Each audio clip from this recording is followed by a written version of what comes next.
हे, क्या आपको पता है कि इतिहास है? क्या आपको पता है? हे, हे, ओ,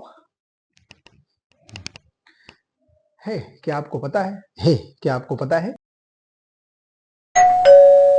हे, क्या आपको पता है कि हम जिस कला के बारे में पढ़ते हैं उसका इंडेक्स क्या है? चलिए जानते हैं।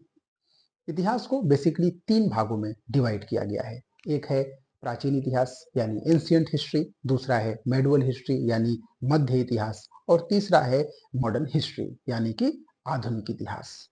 अब इन तीनों में आज की जो चर्चा का विषय रहेगा वो है प्राचीन इतिहास।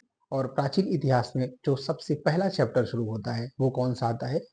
प्रागैतिहासिक काल, सिंधु घाटी सभ्यता और वैदिक काल।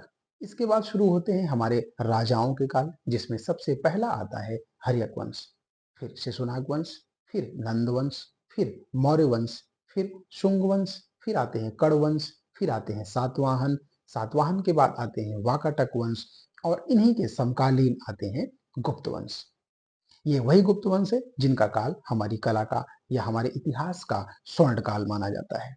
तो नेक्स्ट वीडियो में हम बढ़ेंगे मध्यकाल की ओर।